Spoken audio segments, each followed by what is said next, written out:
uma forma sensacional. Vocês viram a expressão de dor, de alegria. Então, olha, todas muito lindas, nossas crianças. Nós temos que louvar muito a Deus pela vida de cada uma delas. A encenação foi perfeita, nos trouxe, eu praticamente não sei nem mais o que pregar, porque diante da encenação, é um texto específico que eu pregarei, então a encenação já colocou de forma bem didática, clara, tudo que Cristo fez por nós, seu sacrifício, sua dor, sua ressurreição. Então quero louvar a Deus pelo departamento infantil, nossa Geração Vida, na direção da diaconisa Fabiana e todos os demais professores, professoras que têm se dedicado aí realmente a ensinar os nossos filhos. Então nós só temos que louvar a Deus por tudo isso, agradecermos pelo privilégio de que enquanto estamos aqui, nossos filhos estão sendo trabalhados, ensinados, educados na palavra. Tenho certeza que se eu perguntar para cada pai e cada mãe, certamente o maior presente que nós podemos ter é vermos, compartilharmos o crescimento dos nossos filhos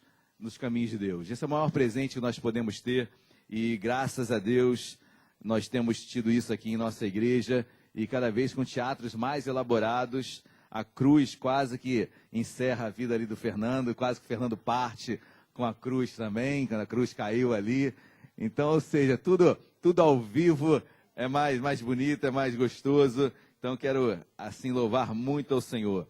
Corroborando com as palavras do pastor Luiz Antônio também, é o mesmo entendimento que eu tenho, mas sabedor de que nem todos ainda têm essa exata compreensão. Então, nós preferimos não trazer isso para a igreja agora, mas certo é que nós estamos, quando aceitamos a Cristo, estamos assentados nos lugares celestiais com Ele. Então, quem sou eu para impedir algum ser humano de que está sentado nos céus, não esteja sentado numa mesa, em cadeiras humanas? Então, mas nós entendemos também a importância e o zelo em relação ao batismo, sabedor, tentando entender, não dá para compreender realmente uma pessoa que tantos anos da igreja não se batizou ainda. Às vezes ela diz: pastor, eu estou esperando eu vencer isso. Olha, eu estou esperando vencer tanta coisa até hoje e por muitas vezes sou derrotado. Então, se eu fosse esperar a perfeição para me batizar, certamente não me batizaria nunca. E ouso falar, qualquer um aqui, ninguém se batizaria se estiver buscando perfeição. Perfeição só no céu. Então, o batismo não é a espera de estar perfeito. O batismo é o reconhecimento de Cristo como Salvador da sua vida. Batismo é a certeza da sua salvação. Batismo é o teu desejo de mudar de vida dia após dia. Aí você está pronto certamente para se batizar. Amém? Se isso não há em seu coração, certamente você também não está sentado nos lugares celestiais. E por não estar sentado nos lugares celestiais, também não deve participar da ceia. Amém, igreja? Glória a Deus. Eu quero ler um pequeno trecho das Sagradas Escrituras, sabendo que muito já foi pregado através das nossas crianças. Então, abram, por gentileza, vossas Bíblias no Evangelho de Lucas. Lucas, capítulo de número... Glórias a Deus.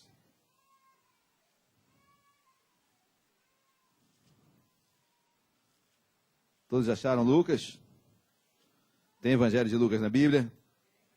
A minha está sumindo aqui um pouquinho.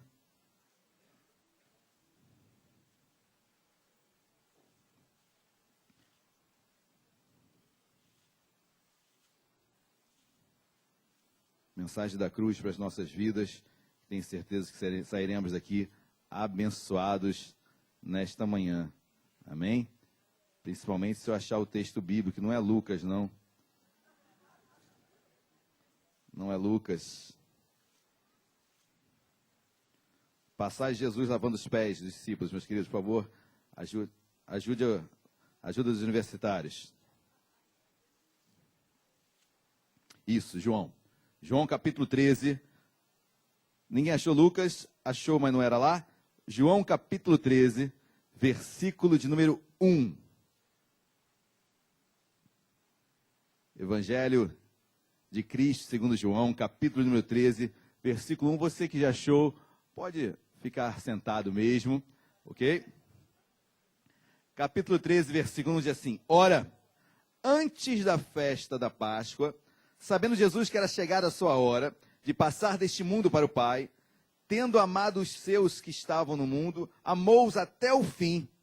Durante a ceia, tendo já o diabo posto no coração de Judas Iscariotes, filho de Simão, que traísse a Jesus, versículo 3, sabendo este que o Pai tudo confiara às suas mãos, e que ele viera de Deus, e voltava para Deus, versículo 4, levantou-se da... Oremos. Deus amado, em nome de Jesus, nós te louvamos, nós te damos graças, meu Pai, pela alegria desse dia. Esse dia é um dia de júbilo, Senhor, um dia de festa, é um dia de amor, é um dia de ressurreição, é um dia de vitória. Ó morte, onde está a tua vitória? Onde está o teu aguilhão? A morte foi vencida por Cristo, porque Ele ressuscitou.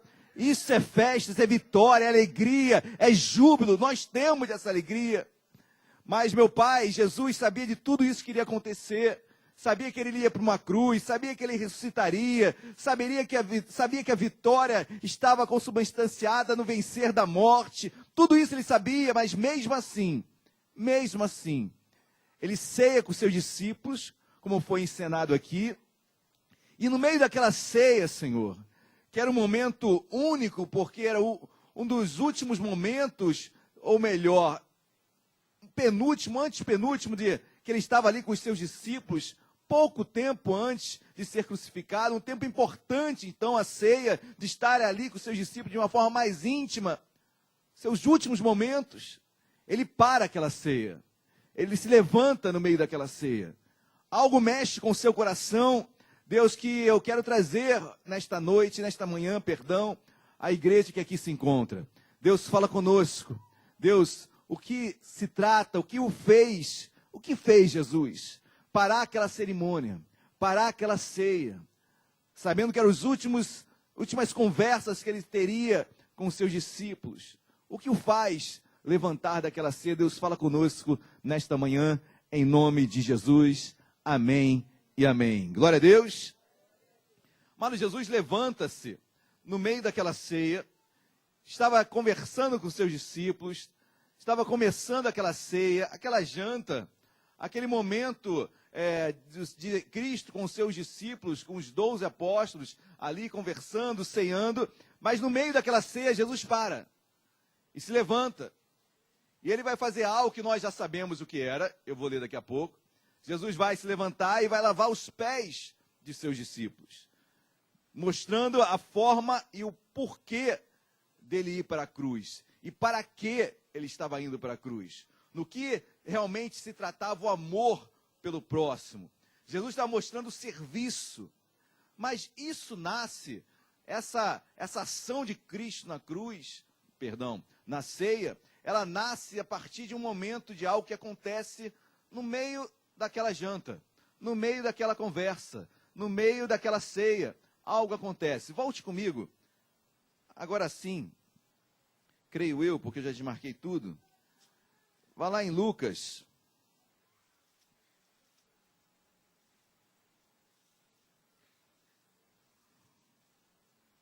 Momento em que Cristo se levanta da ceia, porque algo acontece, algo inusitado acontece no meio daquela ceia e faz com que Jesus realmente se levante e traga uma palavra diferente para os seus apóstolos. Oh, glória a Deus. Hoje está bom, gente.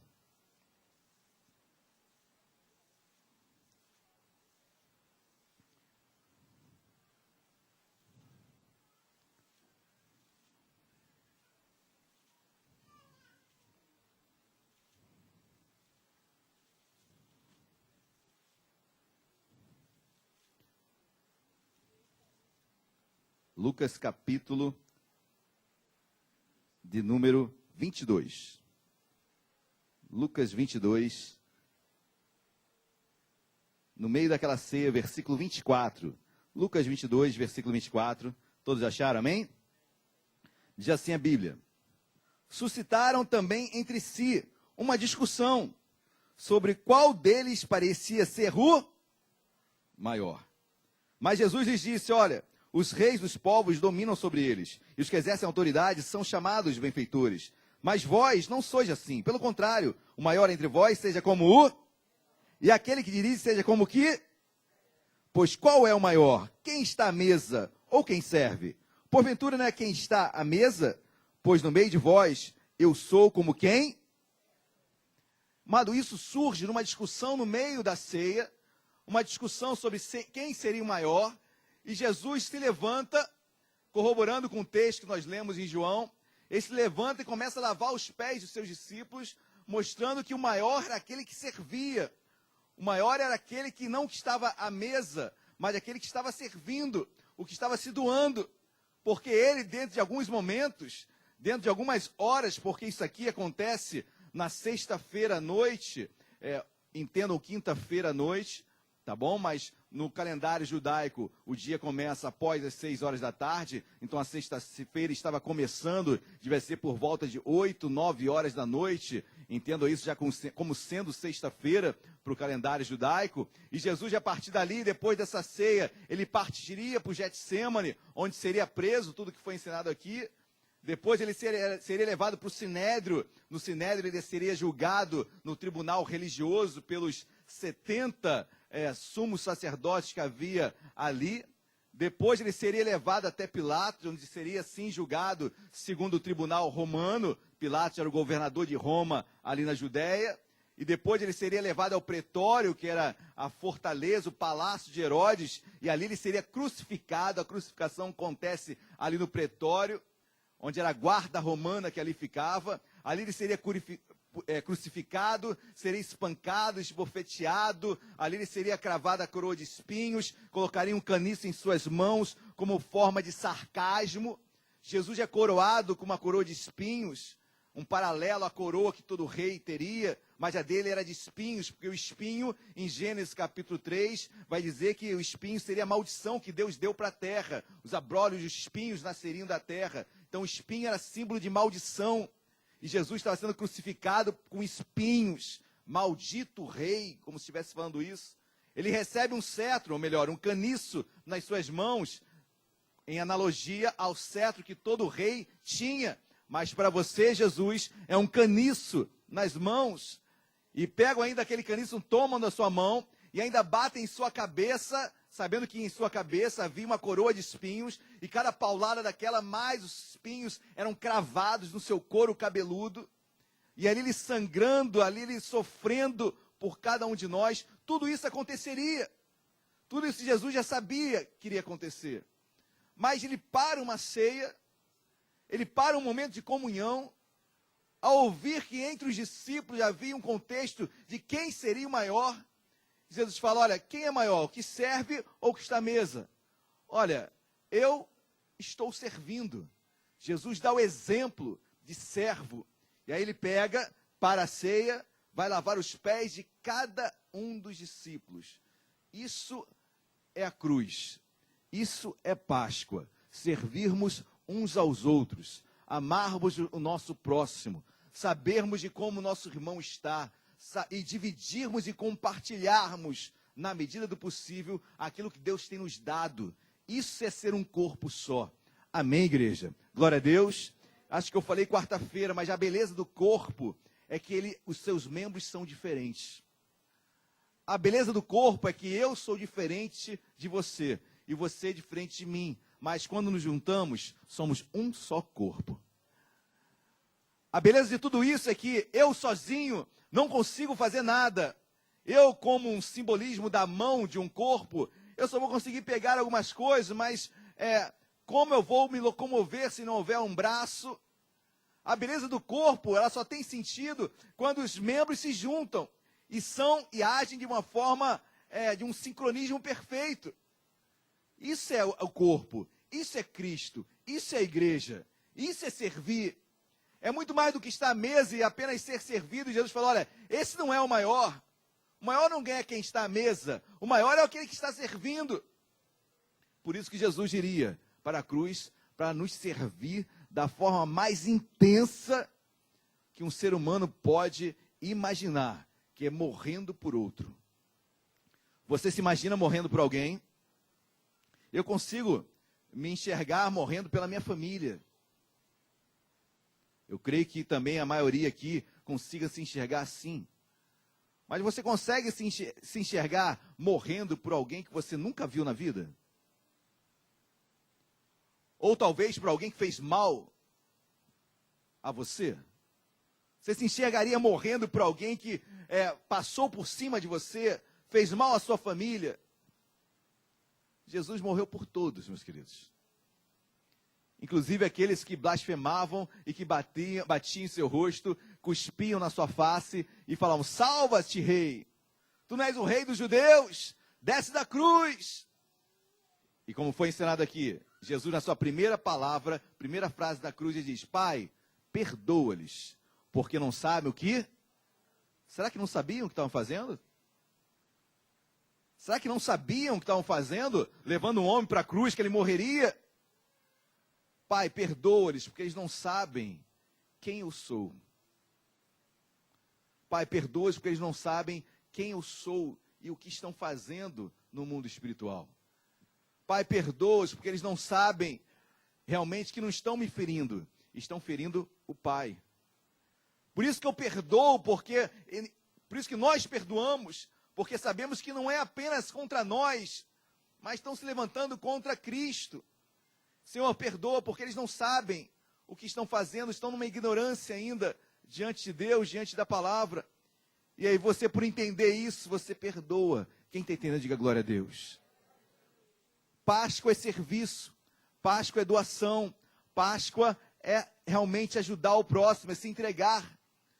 E corroborando um pouco com o texto, com a passagem da ensinação, ande um pouquinho mais em Lucas capítulo de número 23, versículo 33. Hoje a mensagem vai ser rápida, porque eu creio que já pregamos bastante através do teatro, e temos um momento importante também em família, amém? Para estarmos nesta manhã ou nesta noite. Lucas capítulo 23, versículo 33, todos acharam, amém? 33 assim: quando chegaram ao lugar chamado Calvário, ou Gólgota em hebraico, ali o crucificaram, bem com os malfeitores, um à direita e outro à... Interessante, foi a encenação perfeita do teatro. Jesus foi crucificado ali no Gólgota, que é um monte que tem uma aparência de uma caveira, daí chamá-lo de Monte da Caveira. Eu tive o prazer, a honra de estar em Israel há 2 anos atrás, e fui nesse local, no Gólgota, que fica fora da cidade de Jerusalém, fora da cidade murada de Jerusalém, a cidade antiga, porque até qualquer crucificado, qualquer morto, não poderia ser feito isso dentro da cidade. Então, era crucificado fora da cidade. E nesse Gólgota, nesse Monte da Caveira, você olha e você vê realmente um morro que tem toda uma fisionomia, uma imagem, lembra, assim, muito uma caveira. E Jesus foi crucificado ali no meio, e um malfeitor à direita e outro malfeitor à esquerda. E começa uma discussão interessante entre os dois malfeitores. Olha o que diz o versículo 39, pula um pouquinho, versículo 39. Um dos malfeitores crucificados blasfemava contra ele, contra Cristo, dizendo: não és tu Cristo? Salva-te a ti mesmo e a nós também. Então um que estava à sua direita ou esquerda, não sei, mas começa a discutir com Cristo: olha, salva-te a ti mesmo, salva nós também. Um homem desesperado, crucificado já, quase morrendo, muitas dores, e ele olha para Cristo, que se diz o rei dos judeus, o Salvador, e ele fala: olha, salva-te a ti mesmo, salva nós também. Começa uma discussão. Jesus calado.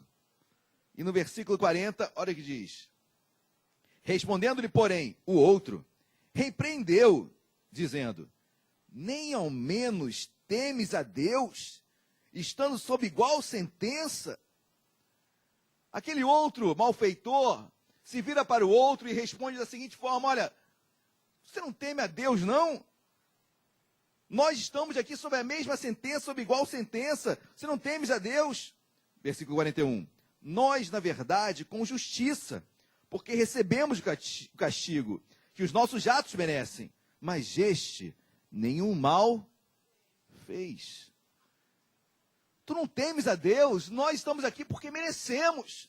Mas esse aqui, eu fico imaginando os dois malfeitores, Jesus aqui no meio, e os dois malfeitores olhando, fazendo uma força incrível para virar realmente a sua cabeça, porque os irmãos imaginam o que a crucificação foi a mesma para Cristo e para os dois. Imagina pregados no seu pulso, nos seus pés, e tendo que curvar todo um rosto, o peso do corpo caindo, e para o peso do corpo não cair, porque quando o peso caía, os seus pulmões eram espremidos, e aí começava um processo de asfixia.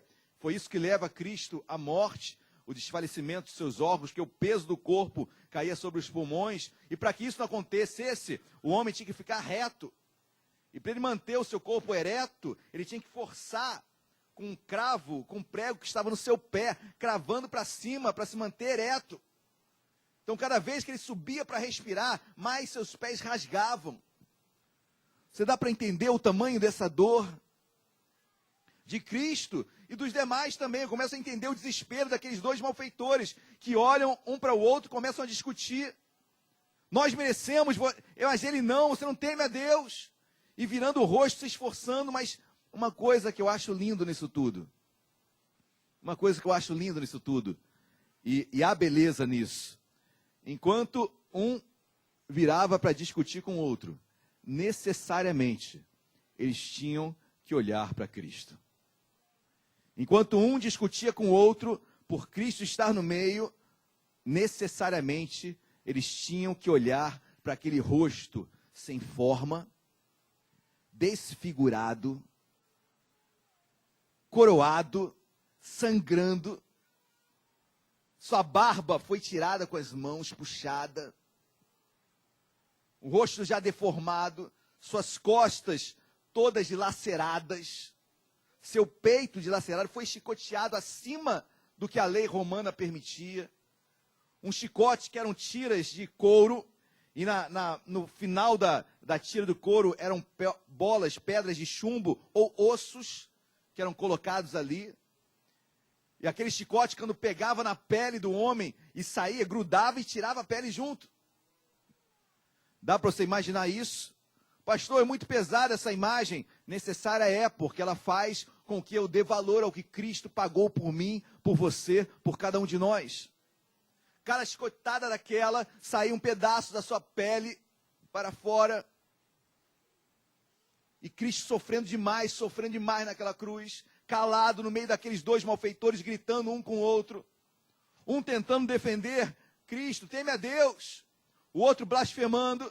E aí a discussão, mas naquela discussão, necessário era contemplarem Jesus no meio. Jesus poderia ter sido crucificado ao lado dos dois? Poderia ter crucificado ao lado direito dos dois? Ou ao lado esquerdo dos dois? Poderia ou não poderia? Amém ou não amém, igreja? Amém, glória a Deus. Poderia, mas coube a Deus colocá-lo no meio. Até na cruz, Jesus estava dando oportunidade para aqueles dois malfeitores terem a salvação. Em toda Páscoa, em todo momento, em todos os dias, Jesus nos dá a oportunidade para termos um encontro com Ele. Em toda e qualquer situação, até naquela cruz, Jesus estava dando a oportunidade para aqueles malfeitores reconhecê-lo. E meus queridos, olha, olhar para Cristo, todo desfigurado, e entender que Ele era Salvador, é muita fé. Você conseguiria olhar para aquele homem, a princípio, derrotado, crucificado, julgado por um sinédrio, ou seja, por um tribunal religioso, como culpado, julgado por Pilatos, tribunal romano, culpado. Um homem que o povo pede Barrabás no lugar dele. Um homem que vai para uma cruz, desfalecendo, morrendo, porque ele foi o primeiro a morrer dos dois ali. Dentre os três, foi o primeiro a morrer. Você conseguiria enxergar naquele homem Salvador? Vocês conseguiriam enxergar naquele homem rei? Será que aquele homem podia mudar minha vida, salvar minha vida? Bom, aquele malfeitor olhou e creu. Ele acreditou. Jesus, olha, lembra-te de mim quando chegares no... Ele olhou para Jesus e reconheceu que ali estava o Salvador. Você consegue olhar Cristo na sua vida em meio a esse caos? Você consegue enxergar Cristo em uma sexta-feira dita da paixão? Ou você só vê Cristo no domingo da ressurreição? Seguir Cristo na ressurreição, quero ver seguir Cristo na cruz. Aquele que quer vir após mim, negue a si mesmo, tome a sua cruz e... Difícil seguir a Cristo. Difícil tomar a cruz. Difícil tomar os momentos difíceis. Difícil viver.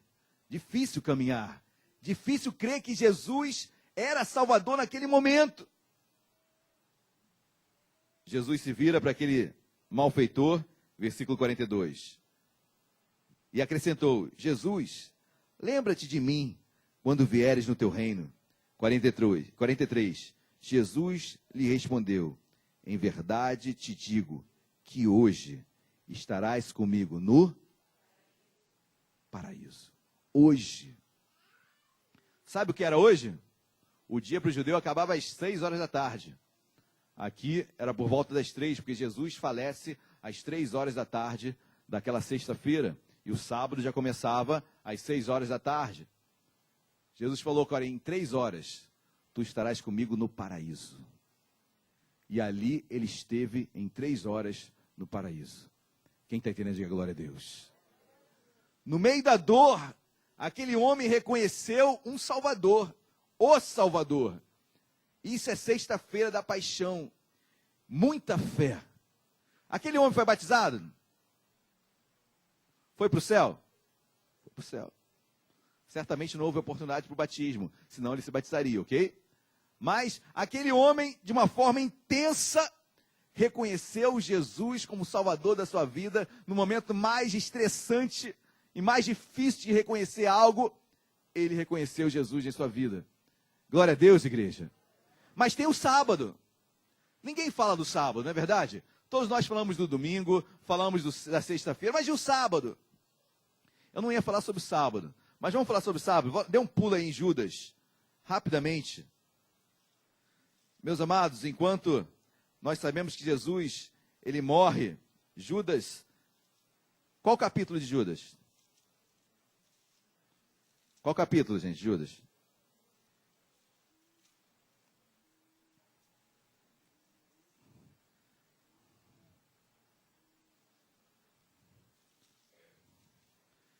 Ô, glória, todos acharam? Hoje eu estou bem pra caramba, gente. É 1 Pedro. 1 Pedro, capítulo 3. Ô, glória. Hoje eu estou bem. 1 Pedro, capítulo 3, versículo 18. Lembre-se que sexta-feira acaba às 6 horas da tarde, começa o sábado, e o sábado é um silêncio, ninguém fala. A única coisa que a gente escuta nos noticiários do dia a dia em relação a sábado, o que acontece no sábado, costume latino, o que faz no sábado? Oi? Malhar Judas, né? Judas já morreu, gente, deixa Judas em paz, né? Mas tem esse ritual de malhar Judas. É a única coisa que a gente escuta falar sobre sábado. Porque sábado é um vácuo realmente na história. Sábado é uma dificuldade até teológica para compreender o que aconteceu no sábado. E eu nem quero aqui esgotar o que aconteceu no sábado, muito pelo contrário. Tamanha discussão teológica que há sobre o que operou no sábado. Mas certo é que Jesus não ficou parado no sábado. Não pense que Jesus ficou ali naquele túmulo, ali sim, o seu corpo estava, ok? Mas não pense que em espírito Jesus parou de trabalhar. Não pense que Jesus ficou totalmente corpo e alma e espírito dentro daquele túmulo de José de Arimateia, ali parado, fixo, esperando o domingo da ressurreição. Jesus tinha muita coisa para fazer. E ele fez isso por nós, por cada um de nós. Amém? Olha que diz João, 1 Pedro. João é brincadeira, né, gente? 1 Pedro, capítulo 3, versículo 18. Quem achou, diga amém.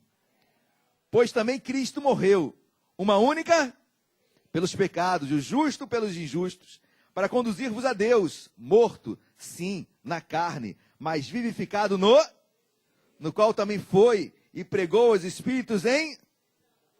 Mas isso é uma teologia muito profunda, ok? Mas Efésios também vai declarar de uma forma muito... Vamos lá para Efésios, vamos? Quem gosta de ler a Bíblia, diga glória a Deus. É bom sair do script, então vamos lá. Efésios.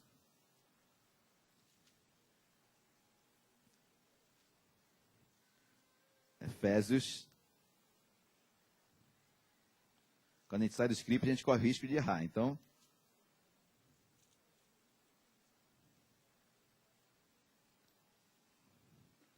Glória a Deus. Levou cativo o cativeiro, meus amados.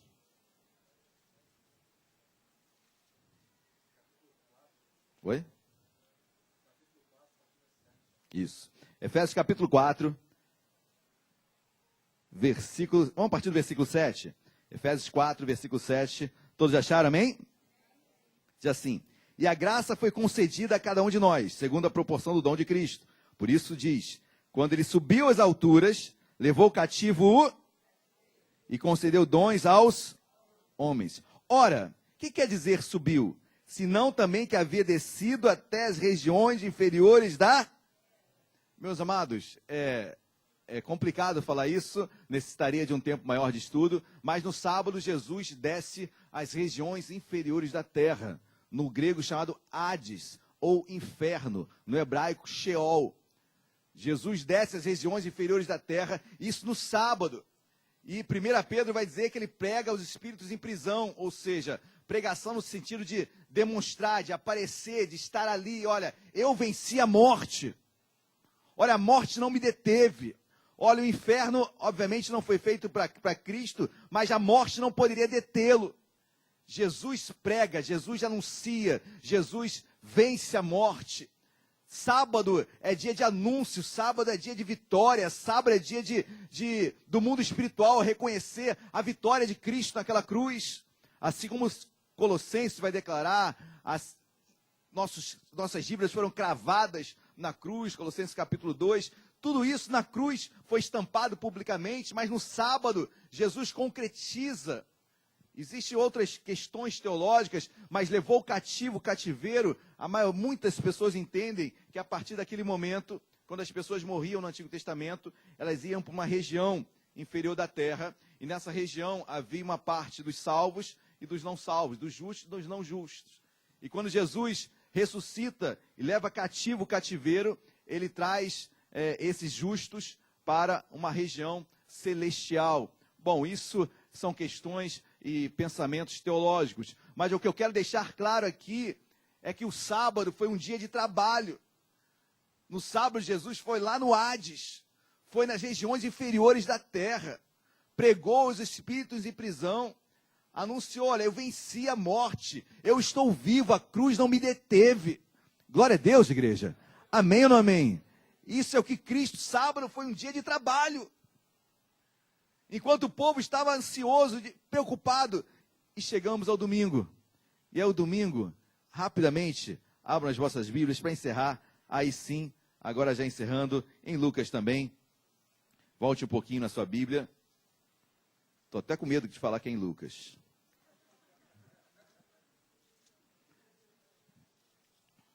Mas agora é Lucas sim.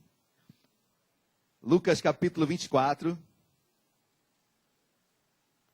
Sexta-feira, desde as 9 da manhã até as 3 horas da tarde, são 6 horas numa cruz, derramando sangue por mim, por você, por cada um de nós.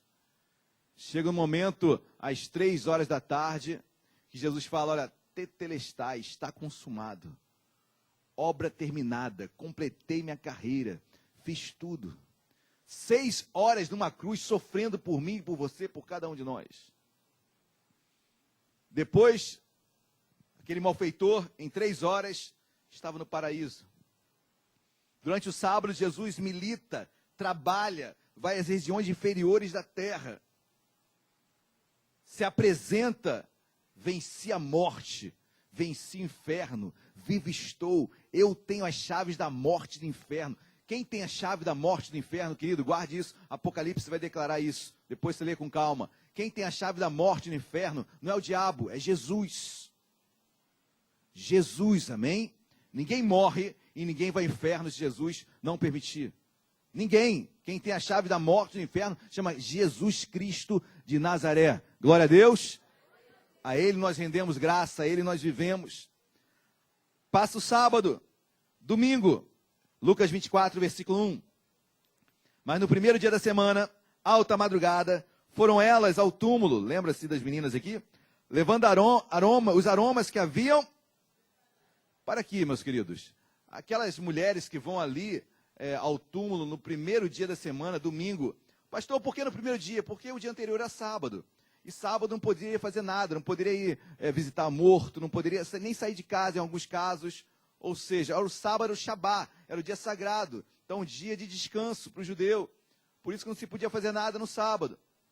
A não ser ir para a sinagoga, adorar a Deus, mas ir a um sepulcro não podia, era algo impuro, não poderia ser feito no sábado. Por isso que elas vão no primeiro dia. E mais, elas vão no primeiro dia porque iam embalsamar um corpo. As mulheres não estavam aqui cheias de fé. Chegou o domingo da ressurreição, não. Para todos tinha acabado tudo tinha acabado. Não havia fé nenhuma aqui. Olha o que diz o finalzinho do versículo 1. Levando os aromas que haviam parado. E encontraram a pedra removida do sepulcro. Mas ao entrarem, não acharam o corpo do Senhor Jesus. Aconteceu que, perplexas a esse respeito, apareceram-se 2 varões com vestes resplandecentes. Estando elas possuídas de temor, baixando os olhos para o chão, eles lhe falaram: por quê? Guarde isso. Por quê buscais entre os mortos ao que vive? Ele não está aqui, mas ressuscitou.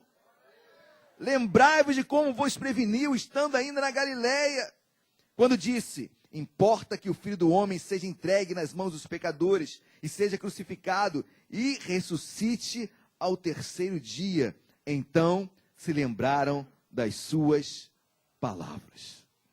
Glória a Deus, igreja. Ressuscitou. Terceiro dia de vitória. Mas a vitória não é apenas a ressurreição, isso que eu quero que você guarde. Porque se você entender na sua vida esse tripé, sexta, sábado, domingo, talvez você compreenda como é um estágio da sua vida. Tem momentos de sexta-feira, de paixão, de dor, que você vai passar. Tem momentos de sábado, que você vai ter que perseverar muito, trabalhar muito. E tem domingo, que é domingo de vitória. Amém? Que sexta, sábado e domingo seja uma realidade na sua vida. Pastor, eu quero mais domingo. Eu também. Mas não existe domingo sem sábado. Não existe sábado sem sexta-feira. É um processo. Então, que você saia daqui rejubilando, amém? Que você saia daqui cheio de fé, alegre. Porque Cristo, quando estava naquela cruz, os 2 ladrões, os 2 malfeitores, um discutindo com o outro, mesmo assim, Jesus estava dando a oportunidade para ambos. Ele estava no meio. Jesus é o centro da nossa vida, amém? Jesus é o mediador entre Deus e os homens. Ele é o centro. Ele é o centro. Vamos nos colocar de pé. Nesse dia de ceia, nesse dia de Páscoa, nesse dia de ressurreição, Jesus é o centro da sua vida, amém? Não sei o que está tentando tirar os seus olhos de Cristo. Naqueles malfeitores era a cruz, mas um deles reconheceu. E talvez você esteja aqui nesta manhã, precisando, necessitando reconhecer Cristo na sua vida. E você fala: mas pastor, está dando tudo errado na minha vida. Olha, na vida daqueles 2 outros homens também, estava tudo dando errado aparentemente. Mas era o dia mais importante da vida de um deles. Talvez seja esse seu dia. Feche seus olhos, curva a sua cabeça. Antes de orarmos, eu quero fazer um apelo. Eu vou orar antes. Vou fazer uma oração, amém? Deus amado, em nome de Jesus, nós te louvamos, meu Pai.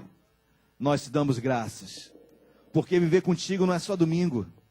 Viver contigo também é sexta-feira. Viver contigo também é cruz. É negar a si mesmo, é seguir.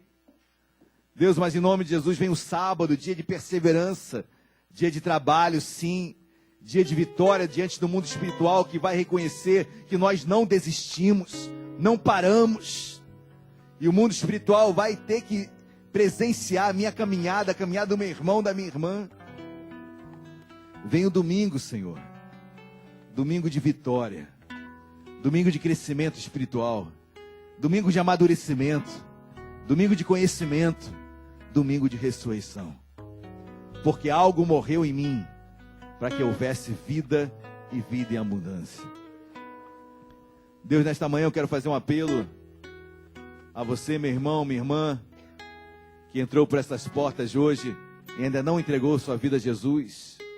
Você que ainda não entregou a sua vida a Cristo e queira entregá-la hoje, levanta a sua mão bem alto. Tem alguém aqui no nosso meio que ainda não tem entregue sua vida a Jesus e quer entregar hoje? Basta dar um aceno com a sua mão aí onde você está. Tem alguém? Deus, nós te amamos, nós te louvamos, meu Pai. Que a tua palavra da cruz venha permanecer conosco dia após dia. Obrigado pela sexta, pelo sábado e pelo domingo. Obrigado, Jesus. Vamos louvar. Preste atenção, igreja. Plano para salvar, o pacto para selar, silêncio no céu.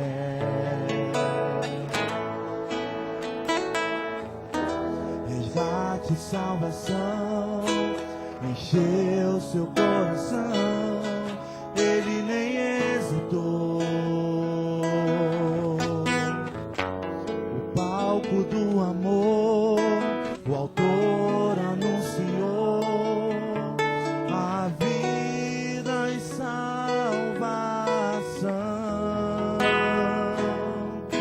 Tudo que ele fez foi obedecer o plano que Deus escreveu.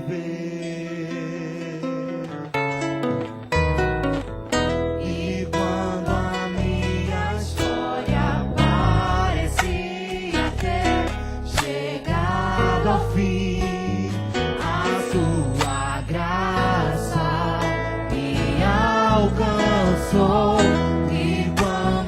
tudo parece estar perdido naquela cruz, o seu sangue me libertou.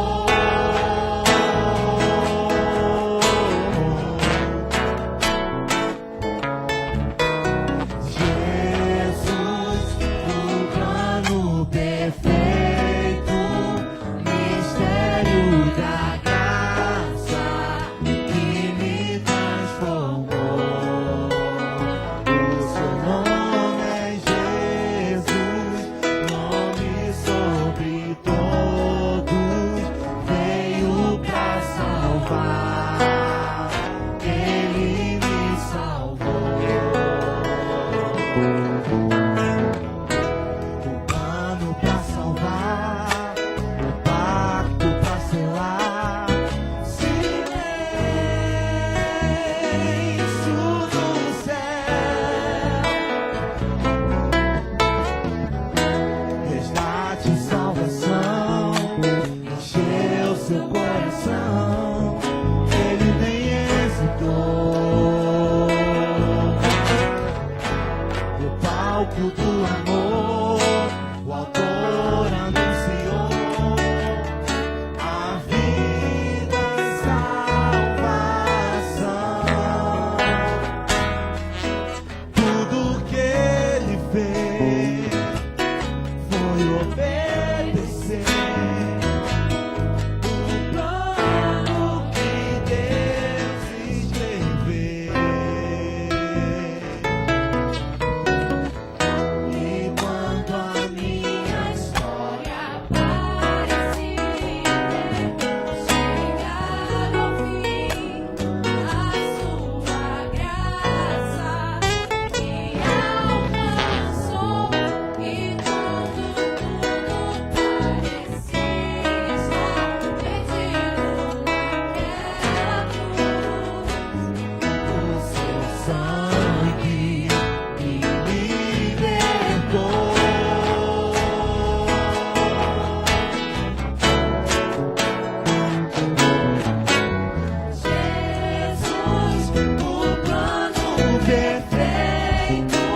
Toda a igreja de olhos fechados. Deus amado, em nome de Jesus, nós queremos te exaltá-lo, meu Pai. Deus, obrigado pela tua obra, o palco do amor, o Gólgota, a cruz, um palco, Deus, porque muitos zombavam, muitos riam, mas outros reconheciam. Deus, tua palavra ensina que quando há o terremoto às 3 horas da tarde, os próprios soldados romanos reconheceram que ali havia um mistério, que ali havia algo diferente. Deus, obrigado porque José de Arimateia, um dos homens principais do Sinédrio, pede para Pilatos: Pilatos, me dá o corpo de Cristo. E ele é colocado numa rocha, sepultado como rei, morto como qualquer um, sepultado como rei, numa rocha. Jesus, nós te adoramos, nós te louvamos, porque tu és tudo em nós, que a tua morte foi vida para cada um de nós. Se hoje estamos aqui, meu Pai, porque nossos pecados foram cravados naquela cruz. Obrigado, Senhor. Obrigado por esta Páscoa, pelo Pêssar. Obrigado porque tu passaste, meu Pai, pelas nossas vidas e nos transformaste, nos renovou, Senhor. E hoje somos novas criaturas. Deus, abençoa o teu povo, abençoa cada família aqui representada, cada almoço que agora terá, cada janta, cada reunião em família, cada palavra, cada conversa. Que Cristo seja o centro, que Cristo seja o alvo, que Cristo seja a motivação, que Cristo seja o fundamento da Páscoa. Deus, obrigado porque nós conhecemos o que é o sentido da Páscoa. Obrigado, Senhor, porque tu és o nosso Cordeiro Pascal, aquele que foi moído pelas nossas enfermidades, pelas nossas transgressões. Deus, abençoa o teu povo, nos dê um domingo abençoado e obrigado pela tua morte, pela tua ressurreição. Em nome de Jesus, amém e amém. Você que nisso dê um brado de vitória, dê uma linda salva de palmas a Cristo. Glória a Deus. Glória a Deus. Quer chamar o pastor Walter, estará ministrando, por favor.